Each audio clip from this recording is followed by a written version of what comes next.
क्यों? क्योंकि वो जानता है कि यदि अगर इसको स्वस्थ होना है तो इसको कड़वी दवा की आवश्यकता है। जब तक ये खाएगा नहीं तब तक स्वस्थ नहीं होगा।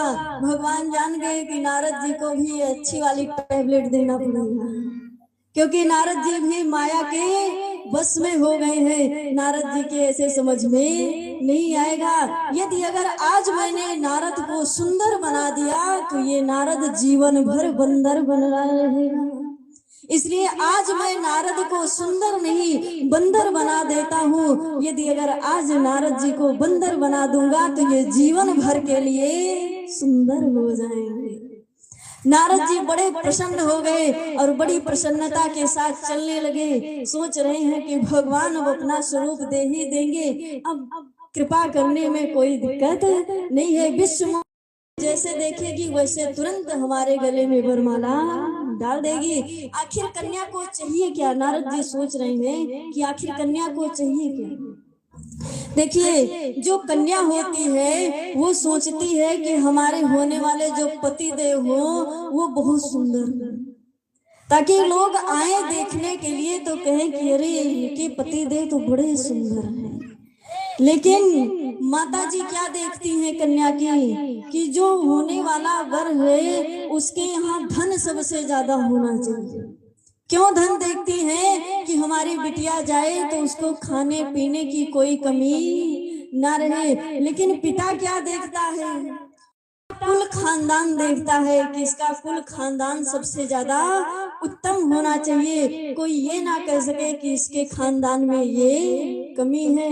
लेकिन जो बाराती होते हैं महाराज, इस सबसे कोई मतलब नहीं, उनको सिर्फ खान पान से मतलब है। खान पान की व्यवस्था एकदम टाइट होनी चाहिए।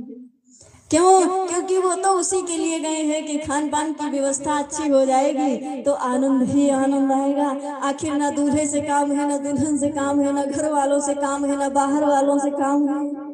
रात में आए हैं खाने के लिए, आए हैं खा करके चले जाएंगे, तो उनको उससे काम है। अब नारद जी बड़े प्रसन्न होकर के आ रहे हैं, बड़ी प्रसन्नता के साथ। भगवान सोच रहे हैं कि नारी के बस में नहीं हुआ तब इतना ज्यादा उछल रहा है। यदि अगर नारी के बस में हो जाएगा तो ये क्या करेगा? क्योंकि जो पुरुष नारी के बस में हो जाता है उसकी गति वैसे हो जाती है जैसे मदारी बंदर को नचाता है। गोस्वामी तुलसीदास जी लिखे हैं कि नारी विबस नर सकल गुसाई, नारी विबस नर सकल गुसाई।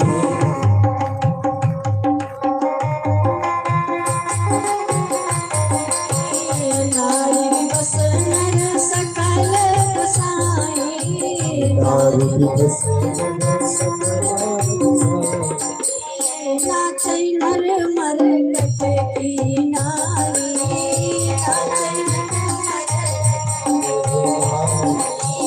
नाचै नट मर कटे की नारी,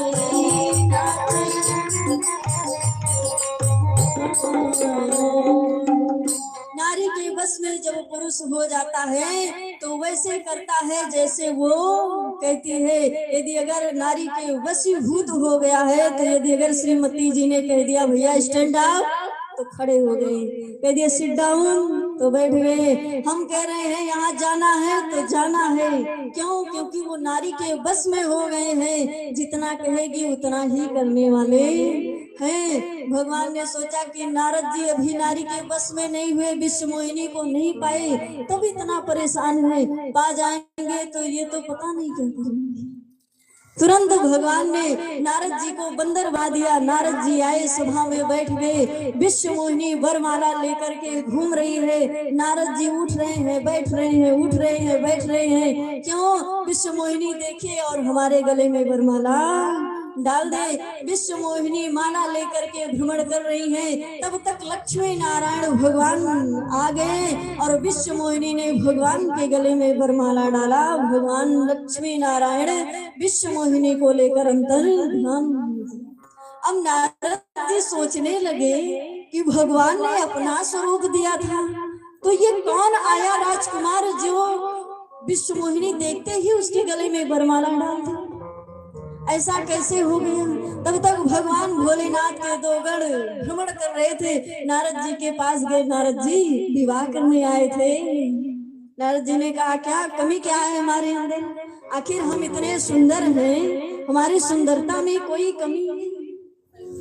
गणों ने कहा, आपके स्वरूप को देखकर तो विश्व मोहिनी क्या कोई भी कन्या आपके गले में वरमाला डालने के लिए तैयार नहीं होगी। नारद जी ने कहा, कमी क्या है? कहा, अपने स्वरूप को जा करके पहले दर्पण में देखो तो सही। अब दर्पण कहाँ मिले? तो जल भरा हुआ था, गए तालाब में, जैसे जाकर के अपने स्वरूप को देखे, बंदर की आकृति दिखाई दी। नारद जी क्रोध में आकर के कहते हैं, हे शिवगुणों, तुमने हमारा अपमान किया है, मैं तुम्हें श्राप देता हूँ कि तुम राक्षस हो जाओ। अब जैसे नारद जी ने श्राप दिया, वैसे शिवगुण तो बड़े परेशान हो गए, बेचारे बौखला गए कि अब क्या करें, अब कुछ समझ में नहीं आ रहा है। नारद जी ने श्राप दे दिया और नारद जी श्राप देते ही क्रोध में आगे बढ़ते हुए जा रहे हैं। मन में सोच रहे हैं कि दई हो साप की जई हो मारी, यदि अगर आज मैं जाऊंगा भगवान श्री लक्ष्मी नारायण को श्राप दूंगा, नहीं तो मैं अपने प्राणों का त्याग कर दूंगा। यही सोचते हुए नारद जी आगे बढ़ते हुए जा रहे हैं। भगवान ने सोचा कि नारद जी बड़े क्रोध में हैं, यदि अगर यहाँ तक आ गए तो मामला गड़बड़ हो जाएगा, इनको मैं मध्य रास्ते में ही जाकर के मिल जाता हूँ। बीच ही पंथ मिले तनु जाई। भगवान भोलेनाथ कहते हैं, देवी देवर्षि नारद क्रोध के मारे आगे चलते हुए चले जा रहे हैं। भगवान श्री लक्ष्मी नारायण एक तरफ राजकुमारी और एक तरफ देवी लक्ष्मी को लेकर के प्रकट हुए। बीच रास्ते में ही मिल गए। नारद जी ने कहा, ओहो मिल गए, हम आपको ही ढूंढने के लिए आ रहे थे। बहुत अच्छा काम किए जो आप हमें मिल गए। आज मैं आपको छोड़ने वाला नहीं हूँ। हमारा एको विवाह नहीं होने दिए और स्वयं दो दो लेके घूम रहे। भगवान ने कहा, क्या हुआ? कहा, प्रभु आज मैं आपको छोड़ने वाला नहीं हूँ। आप सोचते हैं कि परम स्वतंत्र न सर पर कोई, आप परम स्वतंत्र हैं, आपके सर पर किसी का हाथ नहीं है, लेकिन आप गलत सोचते हैं। आज मैं देवर्षि नारद आपको श्राप दूंगा।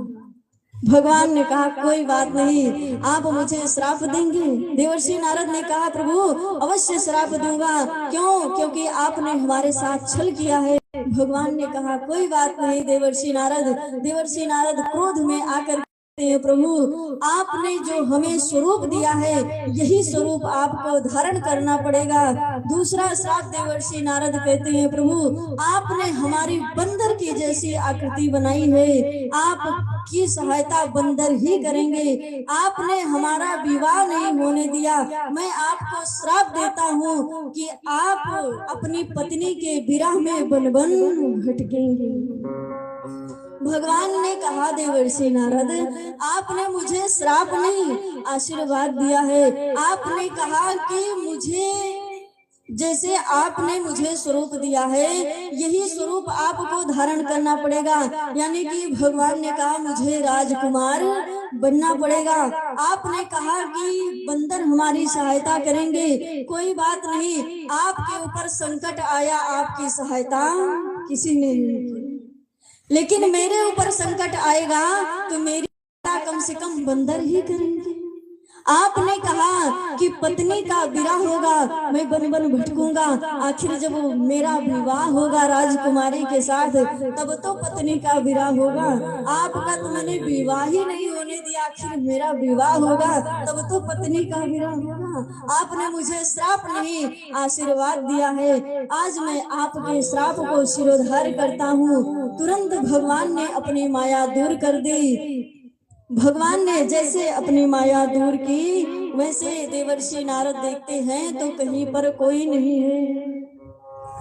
जब हरि माया दूर निहारी, नहीं तहाँ रमा न राज कुमारी। जैसे भगवान ने अपनी माया को दूर किया, वैसे ना रमा है ना ही वो विश्व मोहिनी है। माया दूर भई, देवर्षि नारद ने देखा, सर पे हाथ रख के बैठ गए। प्रभु बहुत बड़ी गलती हो गई, त्राहिमाम प्रभु कृपा करिए, मुझसे बहुत बड़ी गलती हो गई। भगवान ने कहा देवर्षि नारद, आपका यह जो श्राप है, जब मैं त्रेता युग में अवतार लूंगा तब ये सब मुझे लीला करनी पड़ेगी।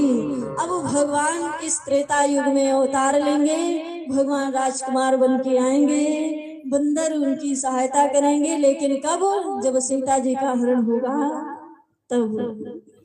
श्राप दिए तो श्राप सिद्ध हुआ, बताइए, श्राप सिद्ध हुआ ना।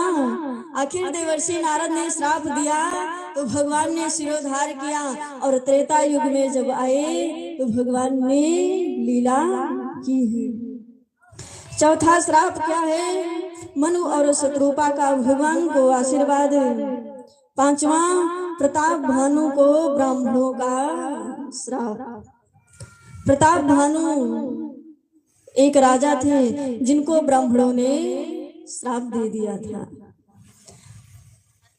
भगवान भोलेनाथ कहते हैं, देवी, भगवान के जन्म के मुख्य यही 5 कारण हैं। कागभूषुंडी ने जो सुनाया है वो भी है, और भरद्वाज